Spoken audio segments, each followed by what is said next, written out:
Welcome everyone. In this session, we have Emily Miller, Senior Data Scientist, and Tammy Glazer, Data Scientist, both at DrivenData, presenting Data Science and Human-Centered Design. Just a quick note that please post your questions to the question and answer box instead of the chat. And Emily and Tammy, a reminder for you to start your timer. It's off to you. Great, thank you so much. So hi everyone, and thank you all for signing up to attend our session on data science and human-centered design. I'm really excited to be here today. Again, my name is Tammy Glazer, and I'm a data scientist with DrivenData. And one of my main interests as a data scientist is the application of predictive analytics within the international development and humanitarian spaces. I'm also joined here today by my colleague, Emily Miller. If you'd like to quickly introduce yourself. Sure. Hi, everyone. I'm Emily. As Tammy said, I'm also a data scientist at DrivenData, and my background is also in international development. I was a speaker at WID's Puget Sound last year, talking about data ethics, and I'm really excited to be back today to talk about human-centered design. Great. Thanks, Emily. So throughout this conversation, again, if you have any questions, feel free to drop them in the Q&A section. We'll leave a few minutes at the end to come back to those questions. So with that, before I jump right into where human-centered design meets data science, you might be wondering what exactly we do at DrivenData. So DrivenData is a data science consultancy in the social good space. So our goal is to bring the data science toolkit to social sector organizations like nonprofits and government agencies to help expand the impact and effectiveness of their work. So we go about this in two main ways. The first is through direct collaboration with our partner organizations, and the second is by hosting online data science competitions. So the goal of these competitions is to crowdsource solutions to very challenging yet very important problems that have the potential to improve or save people's lives. So if you're curious to learn more about opportunities at this specific intersection, or maybe you're just a new data scientist interested in getting in some practice, I'd encourage you to check out all of our competitions on our website, which is drivendata.org. So with that, I'm sure you're all aware that there's a lot of hype around the power of data science. But I personally feel that data really is being used in some impactful ways to not only save people time and money, but also to improve people's health and their safety. So one of the areas where data is being really used innovatively is in helping medical practitioners to make quicker and more accurate diagnoses through computer-aided abnormality detection. So for instance, scientists at Cornell have discovered links between stalls or clogged blood vessels in the brain and Alzheimer's disease. Labeling stalls is an extremely tedious task, as you can imagine, and it's typically done by scientists in a lab who spend hours staring at images of blood vessels. The Human Computation Institute is now using machine learning to automate the detection of stalls, making the analysis of this data up to 10 times faster and overall bringing us closer to developing a cure to Alzheimer's disease. Data is also being used very creatively for wildlife conservation efforts. Camera traps allow ecologists and biologists to study valuable footage of wildlife without disrupting their habitats. Until recently, it was up to poor grad students who would spend countless hours in labs hand labeling the species present in thousands of hours of footage. And to make matters worse, motion sensors can be triggered by things like falling branches and might not even contain animals in the first place. So DrivenData with MPI for evolutionary anthropology work together to run a machine learning challenge to build algorithms to automatically detect species in images. These efforts have enabled national parks and organizations like the WWF to make more accurate population estimates of endangered species. This frees up the time for people to actually use content rather than just tag it.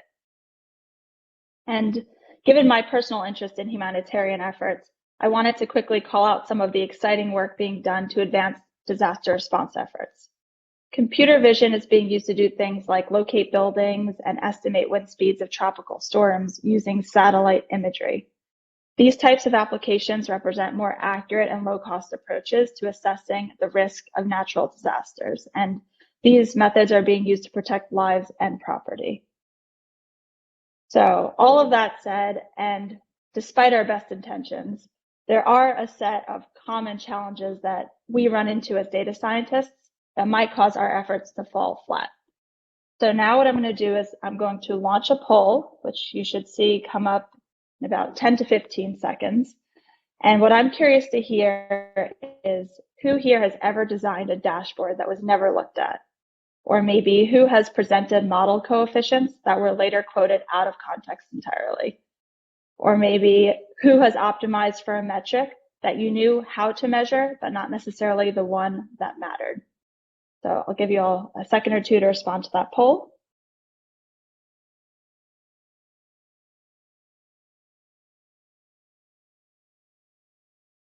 Okay, so I see a few of you responded here, and it seems like I'm not the only one who has experienced a few of these things. I see the first and the third, several people responded to, and a few also responded to presenting model coefficients that were quoted out of context.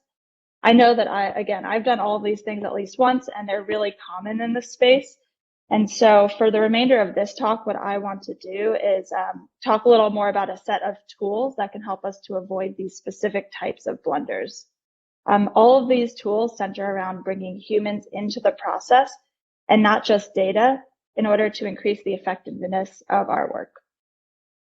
So on that note, what does it mean to be a data scientist that thinks about humans? Today, we'll talk about a design approach called human-centered design and how to integrate this process into your own data science work.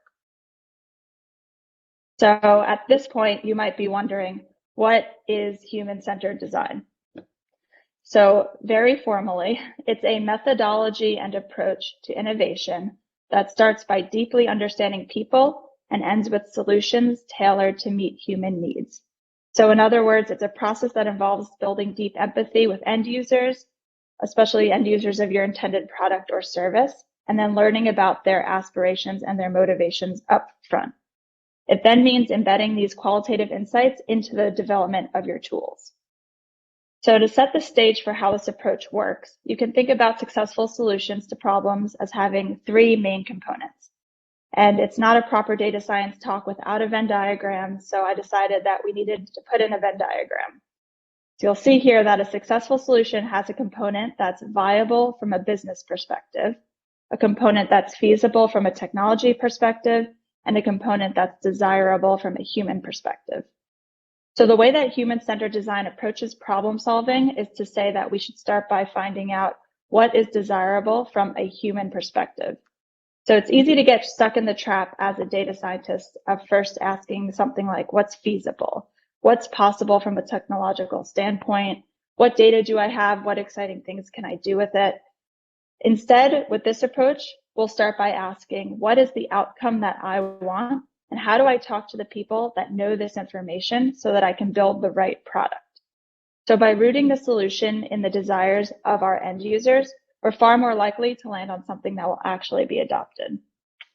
The human-centered design process has three main phases that I'll walk through, which are processes of iteration and divergence and convergence. So first, we'll start with the inspiration phase, which you can see here. During this phase, you talk to lots of users and you begin to develop empathy, you brainstorm, and you focus on generating a lot of ideas. In the second phase, which you'll see here, ideation, you take these ideas and you start to distill them down to the ones that will be the most useful for solving your problem. So at that dip in ideation, you'll come up with a handful of low fidelity prototypes and begin to share those with your users, like putting together a few sticky notes that might look like a phone app. That's the type of prototype we're talking about. You'll test out these prototypes with real users and begin to gather feedback. And so with these ideas, you'll see that we begin to diverge again. And we start to think, what haven't we thought of yet? What are ways to change what we're working on that will make this more effective? And finally, in the third phase, which you'll see here is implementation, we've had some ideas, we've gotten our feedback, we figured out what works, and now we run a pilot on our champion idea. So we'll want to formally evaluate how effective something is in practice at solving the problem that we're trying to solve by actually bringing it to the market. So even in this phase, it's important to note that we'll continue to refine the idea and seek feedback so that we can further converge to our final solution. And this process allows us to abandon ideas that are not going to be successful and focus on the most promising ones. It'll give us more confidence in our final idea. It's important to realize that this process isn't linear by any means, and in practice, there are multiple feedback loops going on. So next, this brings us to ask the complementary question, what is data science? There are a lot of definitions out there, as I'm sure you know, but I like to think of it as humans and machines learning from data to be more effective at what they do and how they do it. So this is a diagram of the data science process, which clearly was developed by a data scientist and not a designer. We can see here an interplay between developing a business understanding and a data understanding, which leads to an interplay between data preparation and modeling, then evaluation based on our business understanding, and after many iterations, eventual deployment. So there's a couple of interesting things that we can pull out here when we think about the comparisons between doing data science work and a human-centered approach. So first, both of these processes are iterative.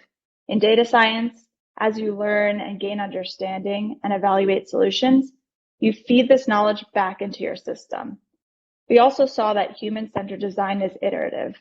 So in each phase, you try something new, you iterate, you prototype, you learn, and this happens again and again as you narrow down the solution space that you're considering. Second, at the top of this data science diagram, you'll see this interplay between business understanding and data understanding. And what this means is that the context of your data is one of the most important things.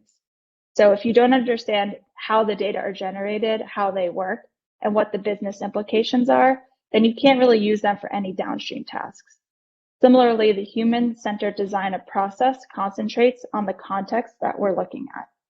And finally, in data science, we're always evaluating our work from an objective perspective. Human-centered design is also about evaluating what we build, but instead using qualitative feedback from our users. So this will complement any of our accuracy metrics. So to give a summary of how the two work together, I think that human-centered design strengthens data science by first putting individual stories behind data points that may not be immediately evident, which allows data scientists to think about how we can more effectively generalize insights across populations. Second, by mapping the pain points of users and thinking about whether there's people that are experiencing this problem and those maybe that aren't experiencing this problem and why. This enables data scientists to think through where in our data we can look for solutions. And finally, third, by considering the user's context in order to achieve greater uptake of a product or a service. This allows data scientists to better design interventions that change patterns of behavior. And with that, I want to turn the floor over to Emily, who's going to talk about a case study of some work that we're doing with IDEO.org around financial inclusion, and specifically some of the insights that have come out of this interplay between leveraging human-centered design with data science. This work is primarily focused on the inspiration and ideation phases of the process, and this should help to make things a little bit more clear and tangible. And with that, I'll head it over to Emily. Thanks, Tammy. So I'm going to talk to you guys today about an initiative called Women in Money. And this is an IDEO.org initiative that aims to surface the complex realities that keep women excluded from financial services. And ultimately, the goal is to build solutions that unlock new opportunities to include women. So currently, 1 in 3 women globally is excluded from financial services. So this means that they lack access to banks and savings and insurance and loans. And this is really important because financial inclusion is a critical poverty alleviation tool. So if you have savings, then that allows you to better weather crises. Financial services can help you just build assets that allow you to invest in income generating activities like businesses or go back to school, and just generally help create financial stability. Financial inclusion is also important because it can help drive economic empowerment of women and ultimately help them lead lives with greater financial agency and autonomy. And so I'm going to start by talking about women's financial behaviors, and then we're going to end talking about how this all connects to economic empowerment. Women and money is rooted deeply in human-centered design, but it's heavily infused with data science, behavioral science, and gender expertise. And today we're going to focus just on this first phase of divergence and convergence. Women and Money is a 2-year-long project. It's still ongoing today, and so a lot of the implementation and later phases are actually happening as we talk. So in this divergence phase, as Tammy said, this is when we're talking to users, we're exploring the data, we're really building empathy with our users. And then in this convergence phase, this is where we start to bring our findings together and distill a set of insights. And so Tammy gave us a great explanation of what HCD is. I now want to give you some visuals of what HCD looks like.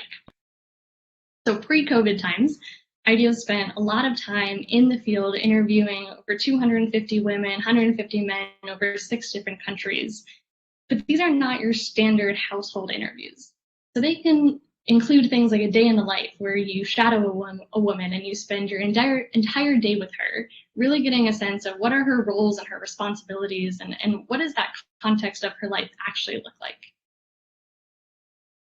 HCD can include activities like card sorts, where you have an individual image or phrase on a card in a deck, and then you ask her to sort the cards either as she sees fit or in accordance with her preferences. And so this can be a great way of getting at some of those implicit norms around what is expected of her. There's a whole host of different HCD activities, and IDEO has a really fantastic design kit on their website that's free, and I highly recommend you go check out HCD Design Kit PDF that includes all of these activities and quite a bit more. IDEO also spent time doing observation of mobile money agents, providers of these financial services. This included being in some very remote areas where agents were only accessible by boat. There were also intercept interviews, which is where you interview someone as they're using a service, like a financial service, to really understand them in their context. And then IDEO also spent a lot of time with women in savings groups, which are financial spaces that are often uniquely designed for her. And while IDEO was doing this out in the field, we were doing what any good data scientist does, which is to make a lot of plots to explore the data. The data set that we were using for this is called the Financial Inclusion Insight Survey. This is funded by the Gates Foundation. And it's a really fantastic data set that includes not only information on financial services and financial access, but also the relevant demographic information, captures information on digital behaviors like phone ownership, and then also really critically for this work, it has a gender module that allows us to talk about economic empowerment. And so in this exploratory phase, we were doing a lot of these cross-country comparisons. Because the survey has a consistent methodology, we can take a variable and we can say, what's happening across our 6 different contexts, right? Take employment, for example. And then we can go deeper and we can say, okay, that's overall employment, but what different types of employment are happening? And again, we're really taking this broad lens to say, what's coming out of the data? What are the patterns that we see emerging? And so we did this for a whole host of variables, literacy, phone ownership, bank use, right, to get a sense of what's going on in the data. And then we come together for synthesis. And so we spent a lot of time with IDEO really reviewing what had they learned from the field, what did we learn from the data. And this wasn't just a process of validating qualitative data with quantitative data. It was really looking at where do they agree, where do they disagree, what new questions does this raise, raise, and then how do we go deeper, right? And doing some of that convergence to say, what are our findings come out of this really open-ended exploratory work? And all of this is with the goal of deeply understanding her world. As Tammy said, HCD starts by building empathy with users because it's by deeply understanding them that you can ultimately design solutions that are tailored to her needs. So now I want to share a little bit about some of the insights that came out of this initial phase. And the first centers around the critical but unrecognized savings role that she plays in her household. So across all 6 contexts, we see money is the domain of men. and society does not view it as her role or her right to make financial decisions or to earn an income. And so we saw this, time and time again, where, for example, one man in Nigeria put it, a good man will provide for his wife and children. If he doesn't, no one respects him. There's also a derogatory term in Nigeria, Mijin Hajia, which is used to describe a man who's been emasculated by his wife. And it translates to a woman who has taken the position of a man. And so there's this really dominant norm that men are the breadwinners and women are the caregivers. And so when we look at the data, so here I'm showing you employment rates for rural men and rural women, women are in white, we see that employment rates are much higher for men than for women. This is borne out in the data. We see that employment rates are not that far behind men for women in our African context, Tanzania, Nigeria, and Kenya, but the employment for women in these contexts is more often self-employment. Their primary responsibility is still being a caregiver and taking care of the home. And so these secondary income generating activities are usually the first to go if time is tight. And then in the South Asian context, we see much, much lower rates of employment for women, as it can often be a sign of status for women not to work. However, even though women aren't earning, this doesn't mean that she's not doing any sort of financial activity.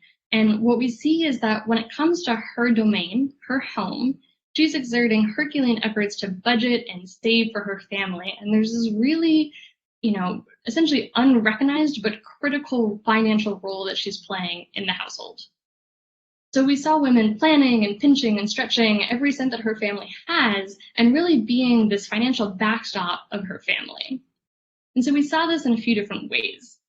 We saw women finding ways to essentially map certain incomes with certain expenses.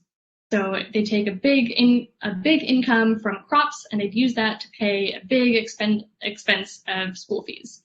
Or they'd take more daily income from eggs and dairy and use that to pay for more daily fees.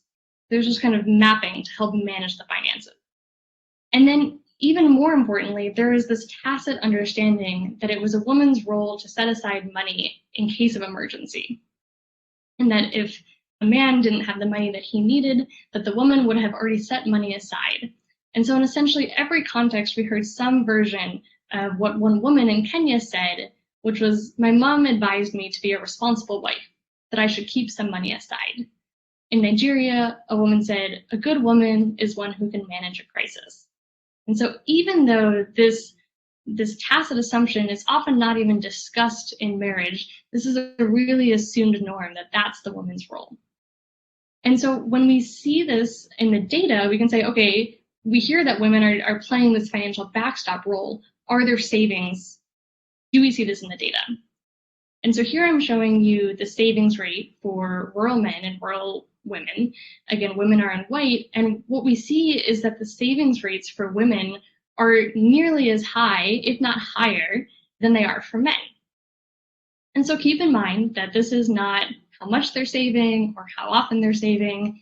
This is just a binary variable about if they're saving or not. But still, this underscores that really important financial role that she's playing in the household. And so I want to talk about how are HCD and data science coming together here to help us get a more nuanced understanding of what's happening.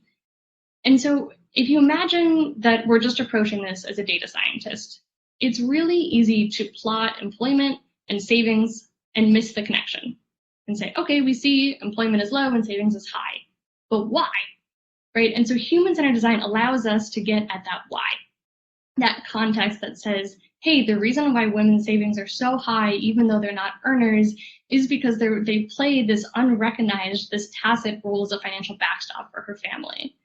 And then data science allows us to go broader and say, okay, do we see this pattern happening across the population, right? And to move from these individual stories to much broader populations and to be able to compare some of these patterns across countries. So what does this mean for her economic empowerment?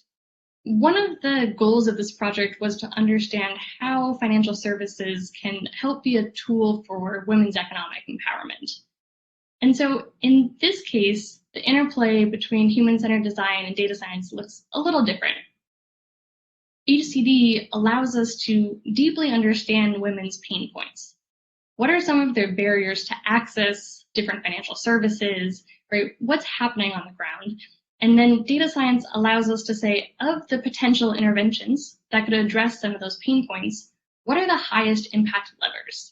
And this is where that modeling comes in that allows us to go not just from this depth of a few individuals, but the breadth to have that broader impact. So before we can start disentangling what are the different factors that matter for economic empowerment, we have to be able to measure it. So we worked with some gender experts who were also on the project to help us figure out what is a reasonable way of measuring this based on the survey data that we have at hand. And so the way that we measure economic empowerment is based on 3 different survey questions that capture her influence, her voice, and her control. So the first question on influence is, if you were to speak your mind on a decision regarding how to spend your household's income, about how much influence do you think you would have on the final decision? We measure her voice with the question, if you happen to disagree with a decision about how your household's income is spent, how likely would you be to voice that disagreement? And then lastly, control. To what extent do you agree or disagree that you make the final decision on how your money is spent or saved? And so now that we have a way of measuring economic empowerment, we can start to disentangle what are the factors that matter. And again, this is where data science is really helpful because we can set up models that say, holding all else equal, what is the relationship between this variable and economic empowerment, and how strong is that effect? And when we think about what to include in the model, this is deeply informed by the design research. So for example, we'd heard from a number of women that levels of literacy or just difficulties in being digitally savvy and being able to navigate a phone were some of the barriers to accessing different financial services. So we wanted to make sure that we included those in the model. We wanted to include the savings behavior to see if this, kind of unrecognized but important savings role translated into greater financial autonomy. And then we also wanted to include things that had come out strongly in the quantitative data. So earning an income, for example, was the most correlated variable with economic empowerment. And so we wanted to say, holding all else equal, what impact does this have? And then we included control variables as well, things that we know matter for economic empowerment, but aren't things that we're necessarily trying to change. Things like being in an urban versus rural area, being married, and your age. And so I want to focus on two factors here that are particularly interesting, and these are savings and earning an income. So the first is that what we found is that despite her saving and her budgeting behavior, this is not translating into significant gains in voice, influence, or control over money in her household. As one woman in Tanzania put it, the husband is everything. I can't do anything until I tell him. And so this is not to say that savings doesn't matter. We do find that it has a positive and significant effect on economic empowerment. The green circles are showing us variables with positive and significant coefficients. Gray is not significant, and red is significant and negative. And so we see that there's some benefit to savings or some association between savings and higher levels of economic empowerment, but it's not fundamentally reshaping who is making the financial decisions in the household. So for example, we can plot the average levels of economic empowerment for women who are not saving and women who are. Our economic empowerment score, as we talked about, combines her voice, her influence, and her control, and it ranges from being strongly disempowered to strongly empowered. And the bubble size here is showing you what % of women either save or don't save in that country.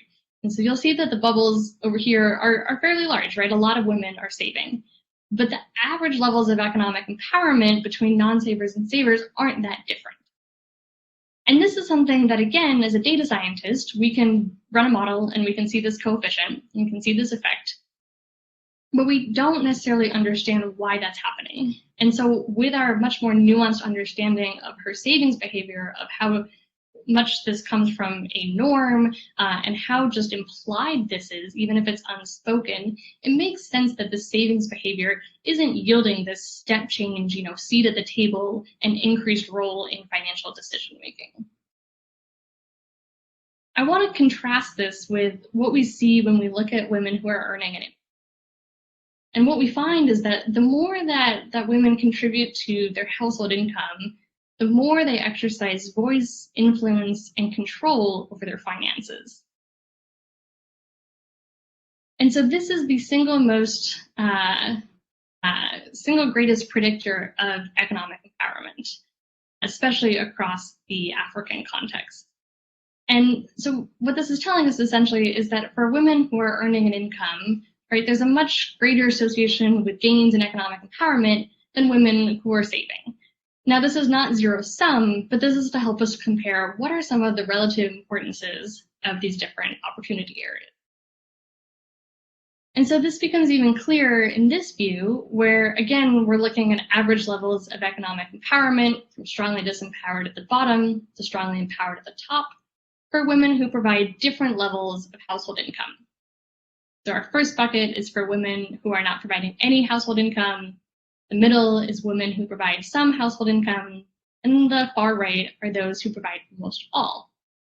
Again, the bubble sizes are what % of women are in each of these groupings, and so you'll see that the sizes are their smallest over here. There aren't that many women who are providing almost all of the income, but for those who do, they report the highest levels of economic empowerment, right? And even just the gains between providing none of the income and some of those are associated with a greater sense of financial agency. And so this came out in the qualitative data as well. So we met Renu in India, who, when she got married, she had to stop earning. And she spoke about the difference between that initial phase of feeling like she didn't have an identity other than being somebody's wife or somebody's daughter-in-law, with what happened when a few years later she was recognized as a leader in her savings group and she was offered a job helping other women navigate some of these financial services. And she talked about that newfound freedom and confidence and spoke about being, now I am my own person. I'm special, it makes me happy, and I have confidence. And so this ability to earn an income came out in the qualitative data, but it's something that IDEO might have missed on their own because it was something that had come out so strongly in the quantitative data. And so you start to see data science being able to contribute both the other way and saying, hey, here's an opportunity area that we want to think about as well. And so this leads us to ask, how might we make earning a possibility for more women, right? So we've been talking about this inspiration phase and ideation phase. We've done this divergence where we've talked to lots of women, and then we've converged down to this point where we're ready to do our next brainstorm. And in this phase, we've used HCD to really give us this context and depth of understanding. And then we've used data science to help us understand what are some of the levers that we can do to really have this broad impact. And so our jumping off point for our next brainstorm becomes, how might we make earning a possibility for more women? And this is not to be prescriptive and say women must earn or it's the only way to economic empowerment. Rather, it's to say, hey, this is a really high leverage area. And it can be tempting to try to design for things like literacy and numeracy because they're lower hanging fruit and they're easier potentially to design interventions around. But it's important to be able to ask, what are those highest leverage areas? And that's where data science really helps us find. So with that, I'm going to pass it back over to Tammy to give us some takeaways. Thanks, Emily. So to summarize all of this, all of these ideas are tied together by this idea of design, which I would say is both a mindset as well as a collection of tools. So there are a few takeaways that I want to leave all of you with today. The first is to lean into the iterative nature of data science and to design with, not for. So don't schedule check-in meetings to simply report findings, but rather schedule prototype activities like role plays to get feedback from your users. Start with low fidelity prototypes like fake visualizations or spreadsheet models to get your ideas across, and essentially use these as an opportunity to generate your own data labels. Second, brainstorm what's not in your data. So think about what is missing or can't be captured. We recognize that field work right now is very limited. So if you can't go to the field to observe data being collected or generated, think creatively about what might be missing from the data that you already have. So this might lead you to ask questions that you wouldn't have known to ask otherwise. Emily spoke about the importance of norms and informal expectations, which is difficult to capture in data, but it is critical to understanding a specific context. And finally, start with what's desirable. Put outcomes, not methods, not outputs first. So this harkens back to the idea of not starting with what's feasible. It's easy as a data scientist to fall into the newest, coolest model trap, but we encourage you to start simple with your systems and your visualizations and your models. Gather feedback on these, and then from there, you can become more and more sophisticated. You'll notice that a lot of the data science work in this project didn't involve any fancy modeling, but really it involved bar plots and regression models. These were much better suited to the needs of this project, which prioritized interpretability and understanding patterns. So with that, I want to thank you all very much for your time and for coming to this talk. And we'll leave a few minutes now to take questions from the Q&A. Thanks, Tammy. Go ahead. Oh, no, thank you. So one question I'm seeing here is, I'm wondering what happens with the women whose children are grown. Was this studied? Do they work then? I'll pass this one over to Emily. Yeah, it's a great question. So we actually did a follow-up work to the Women in Money project that was focused on life stages, that was explicitly taking this into account of recognizing that there are different moments in a woman's life that have different opportunities, and the designs that you would do are going to be different. And so this was explicitly getting at women who are in the life stage where they're having their first child, right? Or women who are entering the workforce, and there might be some overlap between those two groups. And then how do those design needs differ from women who maybe are in their 40s and 50s and getting into self-employment? What are those opportunity areas there? So it wasn't something that we tackled in this set of work, but it was absolutely something that we got to dive into later on. Very cool. Thanks. Another question we have here is, do you model how the different variables interact with each other? As in how women who both earn an income and can add differ from those who save and add, etc. Also, what magnitude of data do you work with? Yeah, so great question. We didn't have interaction terms in this model, but it's a linear regression, so you could absolutely include those. We saw the variables as independent enough where it essentially there wasn't an added benefit of having that interaction term, and that looking at the impact of someone who both can add and can save is essentially the sum of those two coefficients. In terms of the size of the data, so this is household survey data that's designed to be nationally representative. So for Kenya, this is about 3,000 people total, 1,500 women. In India, this is going to be a different order of magnitude. I think it's like 40,000 people, but much smaller than the total populations, but enough where we're able to have estimates for rural women. Thank you. We have a few more questions. We might have time for one or two more. What is next for this project? What interventions do you plan to implement? Ooh, good question. So that takes us into the prototype phase. And so that kind of last bump in the HCD process, there's lots of different prototypes. I'm trying to think of what's a good one to explain right now. I'm actually going to drop a link into the chat. You can read a lot more about this in the womeninmoney.design, and this will give you a sense of some of those opportunity areas and some of the prototypes that we're designing around. But this might be, are there ways that we can help women become mobile money agents themselves? Are there just essentially different pathways? What could that look like? Great. I just want to be mindful of time. Yeah, that's so we're at time now. But this was really excellent. Thanks so much.